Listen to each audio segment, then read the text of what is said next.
Innal hamdalillah segala puji dan puja kehadirat Allah. Nahmaduhu wa nasta'inuhu wa nastaghfiruh. Hanya kepadanya kita memuji, meminta pertolongan serta bertobat dari dosa-dosa kita. Wa na'udzu billahi min syururi anfusina, dan hanya kepada Allah pula kita meminta agar dijauhkan dari keburukan-keburukan diri kita. Wa min sayyiati a'malina, dan dari segala dosa yang pernah kita lakukan. May yahdihillahu fala mudhillalah. Barang siapa yang telah Allah berikan petunjuk dan hidayah, tidak akan pernah sesat selamanya. Wa may yudlilhu fala hadiyalah. Dan barang siapa yang telah Allah sesatkan, maka tidak akan mendapatkan petunjuk selamanya. Asyhadu an la ilaha illallah wahdahu la syarikalah, wa asyhadu anna Muhammadan abduhu wa rasuluh. Saya bersaksi tiada Tuhan yang berhak disembah kecuali Allah, dan Muhammad benar-benar hamba juga utusannya. Allah mengingatkan dalam kitabnya Al-Quran, Ya ayyuhalladzina amanu taqullaha haqqa tuqatih wa la tamutunna illa wa antum muslimun. Hai sekalian orang-orang yang beriman, bertakwalah, patuh dan tunduklah, sebenar-benar patuh dan tunduk kepada satu-satunya pencipta segala sesuatunya, baik di langit, di bumi, di kedalaman lautan, terjangkau atau tidak terjangkau oleh mata kita, yaitu Allah Subhanahu wa taala. Dan janganlah kalian meninggal dunia kecuali dalam keadaan Islam. Di ayat yang kedua, Allah juga mengingatkan, Ya ayuhan nasu attaqu rabbakumul ladzi khalaqakum min nafsin wahidah wa khalaqa minha zawjaha wa batha minhuma rijalan katsiran wa nisaa wattaqullaha alladzi tasaaluna bihi wal arham innallaha kana 'alaikum raqiba. Hai sekalian manusia, sekali lagi bertakwalah, hanya patuh dan tunduklah kepada Allah yang telah menciptakan kalian dari jiwa yang satu, yaitu Adam alaihissalam, dan menciptakan dari jiwa yang satu istrinya Hawa alaihissalam, dan telah banyak memberikan keturunan laki-laki juga perempuan dari keduanya. Sekali lagi bertakwalah kepada Allah, tunduklah kepadanya, patuhlah pada peraturan-peraturannya, dan jagalah hubungan silaturahim. Sesungguhnya Allah senantiasa mengawasi kalian. Di ayat yang ketiga, Ya ayyuhalladzina amanu taqullaha wa qulu qawlan sadida yuslih lakum a'malakum wa yaghfir lakum dhunubakum wa man yuti'illaha wa rasulahu faqad faza fawzan 'azima. Hai sekalian orang-orang yang beriman, bertakwalah kepada Allah dan jujurlah, ucapkan perkataan yang benar. Niscaya Dia akan memperbaiki amal-amal perbuatan kalian, mengampuni dosa-dosa kalian. Barang siapa yang mentaati Allah dan Rasulnya, sungguh dia telah mendapatkan kemenangan yang besar. Amma ba'd, fa inna asdaqal hadithi kitabullah. Kita tahu sebaik-baik rujukan umat Islam dalam segala lini kehidupan mereka, terutama ibadah, adalah kitabullah, Al-Quran. Wa khairu hadi hadi Muhammadin sallallahu alaihi wa ala alihi wa sahbihi wa sallam. Dan sebaik-baik petunjuk setelah Al-Quran adalah petunjuk Nabi besar Muhammad sallallahu alaihi wa ala alihi wa sahbihi wa sallam. Wa syarrul umuri muhdatsatuha, dan seburuk-buruk perbuatan terutama dalam ibadah yang tidak punya rujukan dari keduanya, Al-Quran dan juga sunnah Nabi sallallahu alaihi wasallam. Fa inna kulla muhdatsin bid'ah. Semua ibadah yang tidak punya rujukan dikenal dengan perbuatan baru dalam agama. Wa nabidatin dalalah. Perbuatan baru bisa membawa pelakunya pada kekeliruan dan dalam benar kelukan membawa pelakunya ke dalam api neraka. Saudaraku seiman rahimani wa rahimakumullah. Kita mungkin bisa sepakati sebuah poin bahwasanya yang membuat kinerja itu selalu terjaga, kualitasnya pun selalu terawasi, karena adanya pengawasan. Kita bisa bayangkan bagaimana di sebuah kantor, instansi, kalau tidak ada pengawasan. Pengawasan ini sangat bermanfaat, dan memang salah satu level kaum muslimin yang harus kita kejar agar iman kita sempurna kepada Allah adalah kita meyakini adanya muraqabah atau pengawasan Allah Subhanahu wa taala. Allah yang kita yakini selama ini dengan susunan kata la ilaha illallah, la ma'budu bihaqqin illallah. Tidak ada Tuhan, pencipta, penguasa, pemilik yang menggantikan siang dan malam, menurunkan hujan, menciptakan kita semuanya dan perilaku-perilaku kita, karakter-karakter kita. Kita yakin semua itu, bahkan hari ini pun kita hadir Jumat karena kita yakin perintah Allah Subhanahu wa taala. Dia memiliki sifat-sifat yang sempurna, di antaranya adalah Raqib. Allah itu selalu dan senantiasa mengawasi hamba-hambanya. Sangat bodoh kalau ada seseorang menganggap kalau dia sedang sendirian, masuk di hotel, atau melakukan perbuatan-perbuatan pelanggaran kepada Allah di sebuah tempat yang dianggap manusia tidak melihatnya, atau tidak ada orang yang mengenalnya, lalu dia menganggap Tuhannya Allah tidak mengawasinya. Ini pemahaman yang sangat keliru. Kita bisa melihat bagaimana ayat-ayat Al-Quran di mana Allah Subhanahu wa Ta'ala menggambarkan dan menekankan dari 1400 tahun yang lalu bahwasanya, atau lebih, karena kita sekarang berada di tahun 1447 Hijriah, bahwasanya ayat-ayat Al-Quran sudah turun sekian lama menjelaskan dan akan terus dibaca oleh orang beriman sampai hari kiamat tentang pengawasan Allah ini. Dan pengawasan ini sangat ketat dan luar biasa. Staf yang ditugaskan tanda kutip sini adalah para malaikat yang tidak pernah tidur, tidak pernah lalai, dan mencatat semua yang kecil dan yang besar. Allah berfirman di antara contohnya surah Al-Ahzab, surah nomor 33 ayat 52, wa kana Allahu ala kulli syai'in raqiba. Ketahuilah Allah itu maha mengawasi segala sesuatunya. Salah satu makna tafsirnya adalah hal yang kecil sampai hal yang besar. Setiap orang di antara kita nanti di buku amalnya hari kiamat akan menyaksikan sendiri kedipan mata dia yang pertama, yang ke-100, yang ke-1000, bahkan sampai kedipan mata terakhir sebelum dia wafat. Tarikan nafas pertama, hembusan nafas yang pertama, yang ke-100, yang ke-1000, apa saja yang difikirkan oleh otaknya, apa saja yang terlintas diniatkan dalam hatinya, bisa saja manusia tidak mengetahuinya, tapi Allah ala kulli syai'in raqiba. Allah benar-benar mengawasi semua itu dan akan diperlihatkan kepada hamba tersebut pada hari kiamat nanti. Di dalam ayat yang lain, surah Asy-Syu'ara, surah nomor 26, ayatnya 217 sampai 219, Allah kembali mengingatkan kepada kita kalau dia betul-betul detail dalam melihat semua kegiatan kita dan benar-benar akan memberikan penilaian. Kalau itu adalah perbuatan baik, akan diberikan pada hari kiamat balasannya, biasa kita kenal dengan istilah pahala, dan kalau dia berbuat buruk akan ada hukuman, baik itu siksa kubur ataupun siksa api neraka. Sebagaimana Allah berfirman, "Tawakkal 'alal 'azizir rahim alladzi yaraka hina taqum wa taqallubaka fis sajidin." Bertawakallah engkau hai Muhammad, serahkan urusanmu, ajarkan kepada umatmu juga untuk bertawakal, menyerahkan hasil usaha setelah berusaha tentunya kepada zat yang maha perkasa, yaitu Allah Subhanahu wa Ta'ala, dan yang maha penyayang, yang dia senantiasa melihatmu ketika engkau berdiri untuk beribadah dan juga melihat semua gerak-gerikmu di antara orang-orang yang sujud. Di dalam ayat yang lain, Allah juga memastikan setiap gerak-gerik seorang hamba yang patuh kepadanya diawasi, dan Allah akan memberikan penilaian sesuai dengan kualitasnya.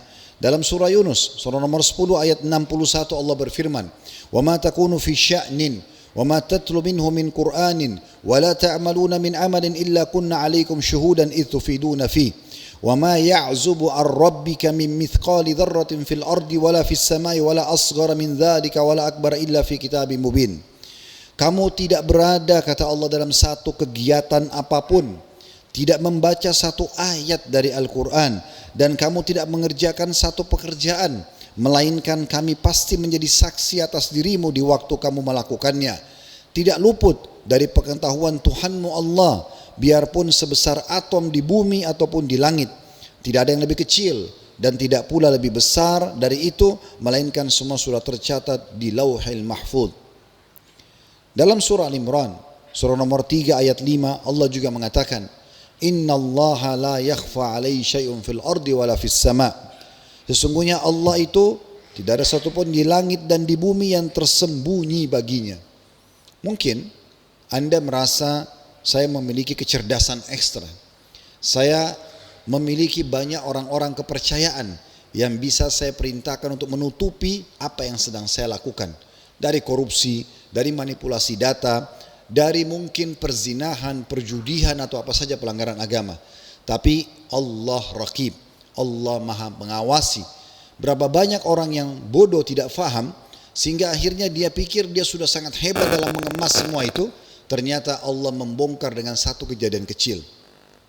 Hanya dengan bocoran dari satu orang kepercayaannya, hanya kebetulan handphonenya terbuka dilihat oleh istrinya, hanya dengan sesuatu yang tidak masuk di akal dia, terbongkarlah semua. Dan dia akhirnya hanya bisa mengatakan, kok bisa ya? Jawabannya adalah pasti bisa.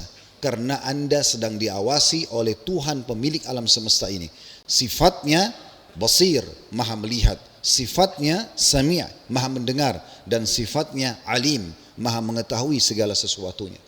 Allah menyebutkan dalam surah Al-An'am, surah nomor 6 ayat 59. Wa indahu mafatil ghaibi la ya'lamuha illahu wa ya'lamu ma fil barri wal bahr wa ma tasqutu min waraqatin illa ya'lamuha wa la habbatin fi dhulumatil ardi wa la ratbin wa la yabisin illa fi kitabim mubin. Dan di sisinya lah, sisi Allah subhanahu wa ta'ala, kunci-kunci perbendaharaan yang gaib. Semua yang manusia tidak tahu, Allah tahu semuanya. Semua yang dirasakan oleh manusia, Allah tahu semuanya. Tidak ada yang mengetahui kecuali Dia. Dia mengetahui apa yang ada di daratan. Kata para ulama tafsir, sejengkal bahkan sebutir pasir pun Allah tahu di mana letaknya, bagaimana ukurannya dan kadarnya. Dan juga di lautan, tidak ada satu hewan pun, bahkan butiran pasir di lautan, kecuali Allah tahu di mana letaknya, warnanya, kadarnya dan seterusnya.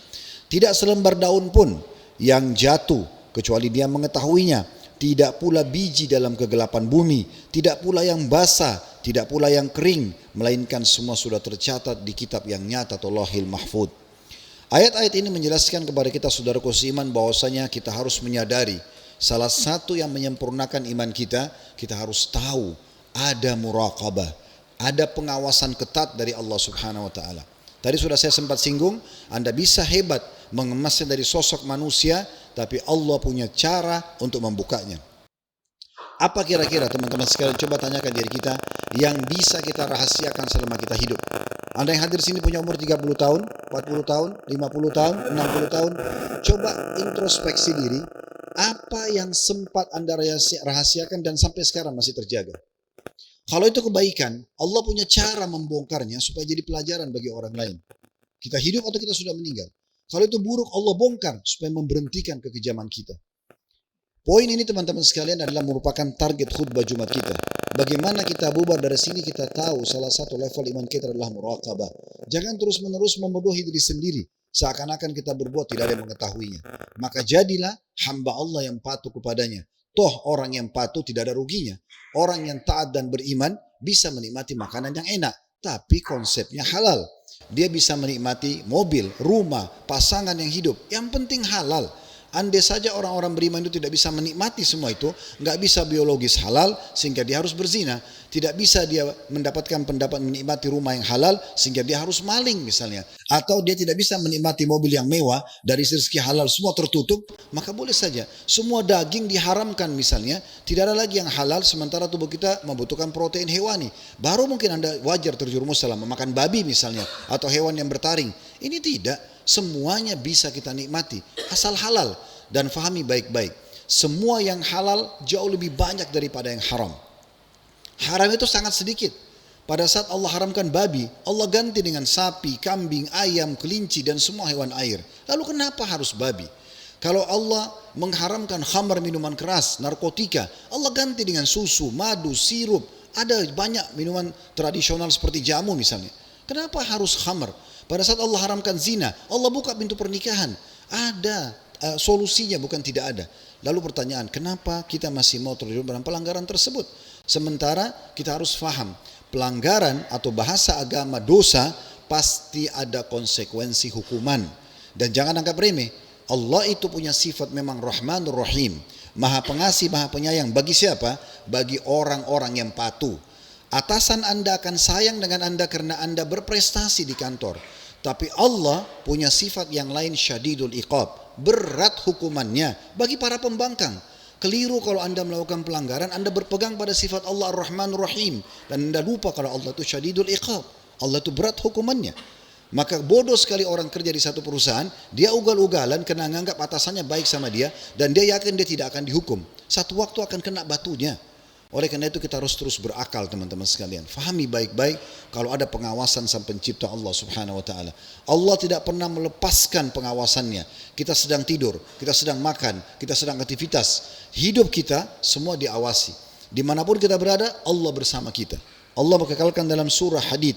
Al-Hadid surah nomor 57 ayat 4. Wa huwa ma'akum aina ma kuntum. Allah selalu bersama kalian dimanapun kalian berada. Dalam surah Al-Baqarah, surah nomor 2 ayat 235, Allah berfirman, wa'lamu annallaha ya'lamu ma fi anfusikum fahdharu wa'lamu annallaha ghafurun halim. Ketahuilah, kata Allah, maknanya pelajari baik-baik, renungi baik-baik, bahwasanya Allah mengetahui apa yang ada di dalam hatimu, maka takutlah kepadanya. Ini Allah ingatkan kepada semua orang beriman. Maka ketahuilah bahwasanya Allah Maha Pengampun dan juga Maha Penyantun. Tapi di sini saksi bahasan adalah Allah tahu apa yang dalam hati manusia. Kemudian dalam ayat lain Allah mengatakan ya'lamu kha'inatal a'yun ma tukhfis sudur. Allah tahu pengkhianatan mata dan apa yang disembunyikan dalam hati manusia. Kita bisa lihat ke arah depan, tapi tujuan kita sebenarnya ke arah kiri atau ke kanan. Allah tahu pengkhianatan mata itu. Kita bisa saja mungkin seakan-akan melihat satu tulisan naskah tentang karya ilmiah di handphone kita, padahal sebenarnya kalau orang sudah pergi, kita menggantinya sebagai tontonan yang haram. Allah tahu itu semuanya. Jangan pernah bodohin diri sendiri, menganggap oh tidak apa-apa, tidak ada yang tahu. Dan ingat, semua maksiat konsekuensinya karena dia pelanggaran ada hukumannya. Dan Allah kalau hukum sangat keras hukumannya. Bisa saja Anda bohong sekali, Anda nipu sekali, Allah hilangkan kesehatan Anda 1 bulan. Allah buat rumah tangga Anda kacau setahun. Anda buat anak Anda durhaka. Makanya Sa'id bin Musayyib rahimahullah memperbaiki sholatnya, memperbanyak sedekahnya. Lalu dia berkata pada anaknya, wahai anakku, ini semua aku kerjakan agar Allah menjagamu. Allah akan menjaga apapun di sekitar kita. Istri jadi bakti, anak-anak jadi bakti, pekerjaan jadi baik, orang jadi muliakan kita. Justru karena ketaatan kita kepada Allah. Kapan kita buat pelanggaran walaupun kita rahasiakan, Allah bisa kacaukan semuanya. Dan kita akhirnya hanya mengatakan, kok bisa? Teman-teman sekalian, Nabi SAW sudah mengingatkan salah satu level terbaik juga dalam iman. Kita tahu ada dalam hadis Bukhari, hadis Umar bin Khattab, ada Islam. Itu kalau orang baru masuk Islam, baru syahadat, dia katakan saya Muslim. Kalau dia sudah mulai sempurnakan rukun Islam yang 5 dengan rukun iman yang 6, baru pindah ke level mukmin. Kalau dia sudah menganggap dan yakin sekali Allah itu ada dan selalu mengawasi dia, sehingga dia selalu takut dan khawatir kalau Allah menghukum dia, dan dia yakin dengan janji Allah kalau dia taat Allah akan berikan dia kebahagiaan, tingkatnya namanya ihsan. Apa kata Nabi SAW? An ta'budallaha ka'annaka tarah, fa in lam takun tarah fa innahu yarak. Engkau level ihsan, engkau menyembah Allah seakan-akan engkau melihatnya, dan kalau kau tidak melihatnya, yakinlah dia melihatmu. Kita tutup teman-teman sekalian dengan kisah para salaf. Bagaimana orang-orang terdahulu sebelum kita menerapkan muraqabah ini dalam kehidupan mereka. Dimulai dari seseorang yang bernama Junaid rahimahullah. Orang yang sangat masyhur di zamannya dengan orang yang saleh. Setiap detik hidupnya pengawasan. Selalu saja dia berhati-hati. Matanya nggak boleh lihat sembarangan, telinganya diawasi, lisannya diawasi, tangan dan kaki dan kemudian diawasi. Pokoknya kalau Allah bolehkan, baru dikerjakan. Tidak dijauhi, apapun konsekuensinya. Lalu dia menasihatin orang-orang di sekitarnya. Dia mengatakan, waktu ditanya, dengan apa? Murid-murid tanya, dengan apa kita bisa menundukkan pandangan mata kita dari haram? Supaya nggak nonton perempuan yang terbuka auratnya, menonton hal-hal yang haram. Bagaimana caranya kita bisa menundukkan pandangan yang haram? Apalagi ini di masa Junaid belum ada handphone, belum ada teknologi kita sekarang. Bagaimana kalau boleh hidup di masa sekarang? Masa dulu orang kalau mau lihat perempuan, dia keluar dulu, dia cari mana itu perempuan. Sekarang di handphone kita bisa kita lihat segala macam hal. Maka ini lebih ketat dan lebih berhati-hati dengan perkataan ini di masa kita sekarang. Ditanya bagaimana caranya? Kita bisa turunkan pandangan kita dari haram. Sekarang handphone kita pegang sendiri, di rumah, di mobil dan segala macam. Maka kata beliau, dengan ilmumu bahwa zat Allah yang melihatmu lebih mendahului dari objek yang kamu tuju. Jadi Allah melihatmu sebelum kau melihat itu. Dan Allah bisa menghukummu sebelum kau menyadari kalau itu sebuah kesalahan. Sufyan ats-Tsauri rahimahullah, seorang ulama tabi'in mengatakan, hendaknya engkau selalu merasa diawasi oleh zat Allah yang segala sesuatu tidak tersembunyi darinya. Hendaknya engkau selalu berharap kepada zat yang tidak pernah tidak menepati, atau hendaklah engkau berharap kepada zat yang pasti menepati janjinya, dan hendaklah engkau selalu takut kepada zat yang kuasa bisa memberimu hukuman setiap saat. Jadi ini perkataan menarik sekali. Kata Sufyan ats-Tsauri rahimahullah, saya ulangi lagi. Hendaknya engkau selalu merasa diawasi oleh zat yang selalu tidak tersembunyi darinya. Jadi Allah Subhanahu wa taala. Hendaklah engkau selalu berharap hanya kepada zat yang pasti menepati janjinya, dan hendaklah engkau selalu takut kepada zat yang kuasa memberimu hukuman kepadamu setiap saat. Abdullah bin Mubarak rahimahullah, seorang ulama yang sangat terkenal kalangan tabi'in dengan kesolehannya. Beliau mengatakan kepada seorang anak muda yang kebetulan berpapasan, hai anak muda, merasalah selalu diawasi oleh Allah. Nasihat itu dilempar begitu sama dia, karena pas ketemu dia juga tidak kenal. Selalu diawasi sama Allah. Anak muda itu pokoknya penasaran, dia mengatakan, seperti apa caranya? Maka kata Ibnu Mubarak, jadikan dirimu seakan-akan melihat Allah. Kemudian Abdullah bin Dinar rahimahullah berkata, suatu hari aku keluar bersama Umar bin Khattab menuju ke Mekah. Lalu kami pun istirahat di sebuah tempat dan tiba-tiba ada seorang pengembala domba yang sedang mengembala domba dan istirahat di dekat kami. Maka Umar pun ingin mengetes dan menguji iman orang ini. Apakah seorang pengembala seperti ini juga sudah sampai pada level kenal Tuhannya Allah? Dia tahu Allah mengawasinya dan melihatnya. Maka Umar pun mengatakan, hai pengembala. Karena pengembala itu tidak mengenal Umar. Masa dulu tidak ada foto. Kalau tidak pernah ketemu tidak tahu bagaimana wujud atau wajahnya. Maka dia mengatakan, hai pengembala, bagaimana kalau domba ini kamu jual kepadaku seekor? Kata orang tersebut, pengembala tersebut, saya hanya staff, saya pegawai. Ini domba-domba ada pemiliknya, majikan saya. Kata Umar apa? Bilanglah sama majikanmu, kalau domba yang kamu jual sama kami dimakan oleh serigala. Bilang saja hilang, dimakan serigala, kamu ambil uangnya. Tuanmu tidak akan bisa berbuat apa-apa karena memang tidak ada, masa itu tidak ada kamera dan segala macam. Maka tiba-tiba yang mengagetkan Umar, pengembala tersebut gemetar dan dia mengatakan, kalau begitu di mana Allah? Karena pengembala tersebut gemetar dan meneteskan air mata mengatakan di mana Allah, Umar pun menangis. Dan yang sedang bersama dengan Umar, Abdullah bin Dinar pun menangis. Akhirnya Umar mengatakan, carikan, kata Abdullah bin Dinar kepada Abdullah bin Dinar, carikan di mana alamatnya orang ini. Ditemukan dan Umar bin Khattab menebus dan membebaskan budak tersebut dan memberikan kepadanya harta. Dan beliau mengatakan, saya tidak pernah menyangka ternyata sampai seperti ini iman sudah sampai kepada seorang pengembala.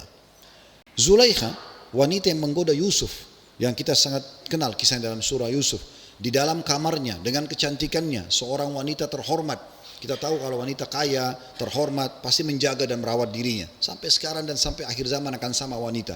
Mereka akan rawat diri dan pasti lebih cantik, lebih wangi dan segala macam. Menutup itu dan berkata kepada Yusuf, hai Yusuf, hai Talak, dalam surah Yusuf, silahkan berbuat apa yang kau mau. Udah cantik, udah kaya, di rumahnya, di zina, suruh zina gratis. Maka Nabi Yusuf cuma menghindar diri. Subhanallah, dalam riwayat disebutkan, waktu itu di dalam kamarnya Zulaikha itu ada sebuah patung yang dikultuskan. Dianggap juga sebagai salah satu dewa atau Tuhan gitu. Waktu Zulaikha lagi mengejar Yusuf, sambil dia lewat ke patung itu, dia mengambil salah satu baju dia, lalu dia tutup ke muka patungnya karena merasa malu dengan patung yang dianggap Tuhan.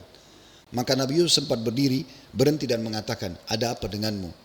Apakah kamu malu dari benda mati, sedangkan aku tidak malu dari pengawasan raja yang sebenarnya yang maha perkasa?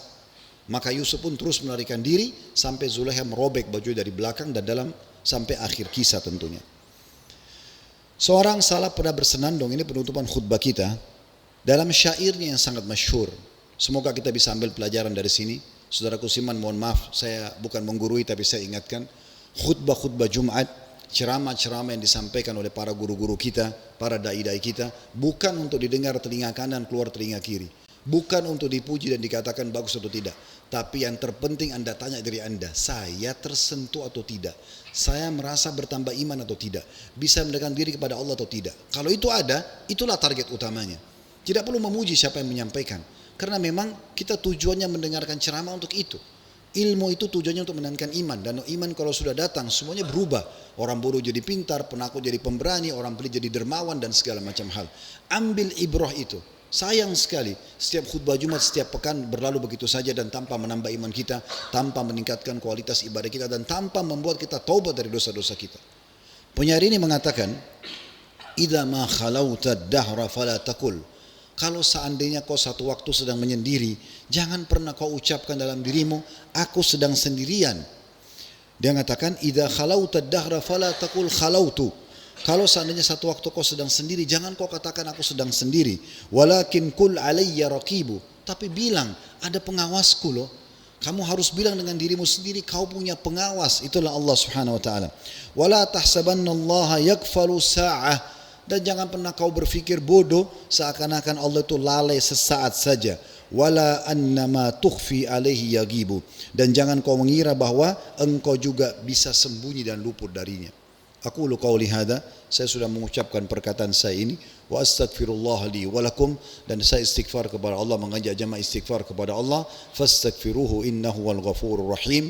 Istighfarlah kepada Dia Maha Pengampun juga Maha Pengasih. Alhamdulillah wassalatu wassalamu ala Rasulillah. Segala puji dan puja kehadirat Allah Subhanahu wa taala, juga salawat dan taslim kepada Nabi besar Muhammad sallallahu alaihi wa alihi wa sahbihi wasallam. Hari ini hari Jumat, saudaraku seiman, di mana hari ini adalah hari yang paling mulia. Sebagaimana sabda Nabi SAW, hari Jumat adalah hari yang terbaik semenjak terbitnya matahari. Dan juga dalam riwayat lain dikatakan pada hari ini Allah ciptakan Adam. Hari ini juga Allah masukkan ke dalam surga. Pada hari ini juga Allah keluarkan dari surga. Dalam riwayat lain juga dikatakan pada hari ini Allah wafatkan. Dan tidak terjadi kiamat kecuali hari Jumat.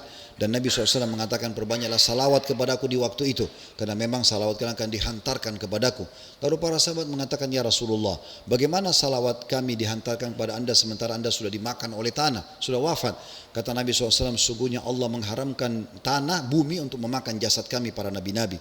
Dan beliau juga mengatakan di hari Jumat karena mulianya, sampai Allah menyiapkan waktu di mana waktu itu mustajab doa. Yang pertama, riwayat menjelaskan pada saat khatib di atas mimbar sampai selesai khutbah. Makanya di khutbah kedua semua khatib pasti berdoa, karena itu adalah salah satu waktu mustajab. Dan riwayat yang kedua mengatakan, kata Nabi SAW, kejarlah waktu mustajab itu selepas asar sampai terbenam matahari. Makanya sebagian salaf selepas sholat asar hari Jumat, mereka selalu mengangkat tangan mereka ke langit berdoa, bahkan ada yang sampai azan maghrib baru mereka berhenti berdoa, karena tahu itu adalah waktu mustajab. Maka mari kita hadirkan fikiran hati kita untuk berdoa kepada Allah Subhanahu wa taala, semoga Allah ijabah doain. Alhamdulillahirabbil alamin. Kami memuji-Mu ya Allah sebagaimana layak dan pantas Engkau dipuji sebagai pencipta. Kami memuji-Mu dengan puji-pujian yang Engkau telah ajarkan kepada para malaikat-Mu. Engkau ajarkan kepada nabi dan rasul-Mu. Engkau ajarkan kepada wali-wali dan hamba-hamba pilihan-Mu. Kami memuji-Mu ya Allah sampai Engkau menerima seluruh amal-amal kami dan memaafkan dosa-dosa kami. Ya Allah, kami juga mengucapkan salam hormat kami kepada utusan-Mu, Nabi besar Muhammad sallallahu alaihi wa alihi wasallam, sebagaimana Engkau telah perintahkan kami mengucapkan salam hormat tersebut. Wahai Zat yang Maha Kuasa, Maha Melihat, Maha Mengawasi, Engkau tahu kami semua berkumpul di rumah-Mu ini karena ingin menjalankan satu dari perintah-Mu. Siapapun di antara kami yang kurang ikhlas, ikhlaskan niatnya. Siapapun di antara kami ya Allah yang niatnya bukan karena kamu, ubah menjadi karena kamu ya Allah. Siapapun di antara kami yang Engkau akan berikan hanya sebagian kecil dari pahalanya, maka sempurnakan ya Allah. Terimalah amal ini dengan pahala yang sempurna, dan terimalah seluruh amal-amal soleh yang pernah kami kerjakan, yang sedang kami kerjakan, yang akan kami kerjakan sampai menjelang ajal datang nanti dengan pahala yang sempurna. Demikian pula kedua orang tua kami dan seluruh kerabat kami. Ya Allah, maafkanlah dosa-dosa kami, kedua orang tua kami, seluruh kerabat kami, seluruh guru-guru kami, dan bahkan muslimin dan muslimat, mukminin dan mukminat yang hidup dan juga yang sudah meninggal. Ya Allah, sebagaimana Engkau lahirkan kami di bumi pertiwi ini, di negara kami, Engkau telah membuat kami bernaung di bawah awannya, di bawah langitnya, meminum dari airnya, memakan dari tumbuh-tumbuhannya. Maka jagalah negeri kami ini ya Allah.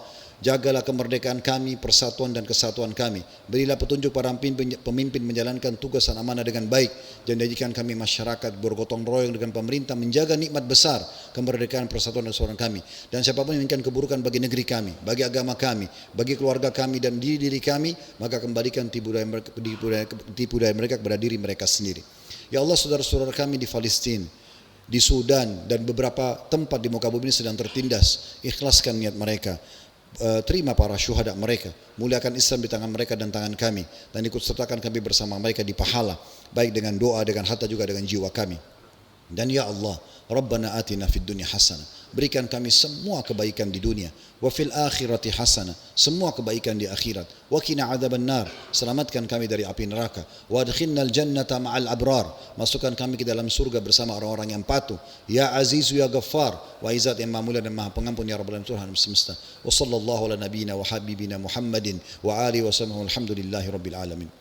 Inna Allah ya'muru bil adli wal ihsani wa ita'i dzil qurba. Allah selalu menyuruh kita berbuat kebaikan, keadilan, dan berbuat baik kepada sanak kerabat.